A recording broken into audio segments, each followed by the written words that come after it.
দেখে মনে হচ্ছে তালের বড়া, না হয় কলার বড়া, তাই না? আমিও কিন্তু প্রথমবার দেখেই হয়তো এমন কিছুই আন্দাজ করতাম, কারণ আমার কাছে মনে হচ্ছে তালের বড়া, না হয় কলার বড়া। আসলেই কিন্তু তালের বড়াও না, কলার বড়াও না, এটা হচ্ছে সয়াবিন বড়ি। সয়াবিন বড়ি রান্না করতেছি আজকে দেশি মুরগি দিয়ে। দেশি মুরগি না, মোরগ। দেশি মোরগ দিয়ে সয়াবিন বড়ি রান্না করতেছি। আসলে রান্না করব করব, আমার ছোট ছেলে কয়েকদিন থেকে বলতেছে যে আমি একটু রান্না করো। হয়তো ওইভাবে পছন্দ না, তারপরেও ছেলের জন্য রান্না করতে হয়, ছোট ছেলের অনেক বেশি পছন্দ। তো চিন্তা করলাম, আগে একদিন রান্না করছিলাম অনেক আগে, হয়তো আপনারা আমার আগের ভিডিও দেখছেন। রান্না করছিলাম হচ্ছে ডিম দিয়ে। আজকে রান্না করতেছি দেশি মুরগি দিয়ে, অল্প একটু মুরগি দিয়ে হচ্ছে সয়াবিন বড়ি রান্না করতেছি। তো রান্না করব করব করে তা ভাবলাম আজকেই রান্না করি। তা আসলে কিন্তু একদম সুন্দর করে একটু ডুবো ডুবো তেল দিয়ে একদম ভাজি করে লাল লাল করে নিচ্ছি। এইভাবে যদি সয়াবিন বড়িটা রান্না করা হয় তাহলে কিন্তু একদম গোশের মতো শক্ত শক্ত হয়ে যায়। আর যদি ভাজি করে না রান্না হয় তাহলে কিন্তু একদম পানি পানি প্যাচ প্যাচ করে।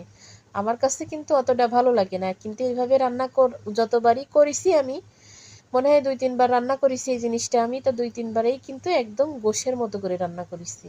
এখানে যে গরম মশলার সব গুঁড়াগুলো দিয়ে দিলাম, মানে সব কিছু অ্যাড করে গুঁড়া করা সেই মশলাটা দিয়ে দিলাম। তো এইভাবে রান্না করলে কিন্তু খারাপ লাগে না। আর আসলে কি, আমি সবসময় একটা কথা বলি, যে কোনো খারাপ জিনিসও যদি আপনি সুন্দর পরিপাটি করে রান্না করেন, আমার কাছে মনে হবে না যে সেই জিনিসটা আসলেই কিন্তু খেতে খারাপ লাগবে, যদি সুন্দর মতো করে পরিপাটি করে রান্না করা হয়। অনেক সময় আছে কি, ভালো জিনিসও যদি আমরা এলোমেলো করে রান্না করি তাহলেও কিন্তু সেই জিনিসটা ভালো লাগে না।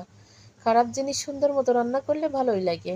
তো সব কিছু কিন্তু একটু ট্রাই করতে হয়, করে দেখতে হয়। তো এখানে হচ্ছে আমি মিষ্টি কুমড়া ডুবো তেলে চাকচাক করে ভাজি করলাম, সাথে পেঁয়াজ মরিচ আর হচ্ছে ওই সয়াবিন বড়ি দিয়ে দেশি মুরগি দিয়ে রান্না করলাম। এটাই হচ্ছে সকালে আর দুপুরি, যেহেতু আজকে দুপুরি রান্না করব না। আমি আসলে যেদিন সকালে 2 ভাগে রান্না করি সেদিন আমি আর দুপুরি করি না, যেদিন সকালে 1 ভাগে রান্না করি সেদিন দুপুরিও করি।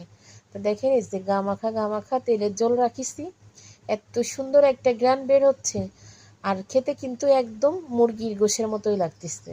মানে ভাজি করে একদম ডুবো তেলে শক্ত শক্ত করে ভাজি করে রান্না করেছি না, একদম শক্ত শক্ত গোশের মতোই কিন্তু লাগতেছে। তো আসলে যে কোনো জিনিস যদি সুন্দর মতো রান্না করা হয়, যে আমি সেদ্ধ করে নিচ্ছি আগে গরম পানি দিয়ে 2-3 বার উতলায়ে, মানে ফুটায়ে সেদ্ধ করে একদম ব্যাসে এই চিনের নিচে রেখে হাত দিয়ে চিপে চিপে চিপে চিপে 2-3 বার ধুয়ে ফেলেছি। ধুয়ে ফেলে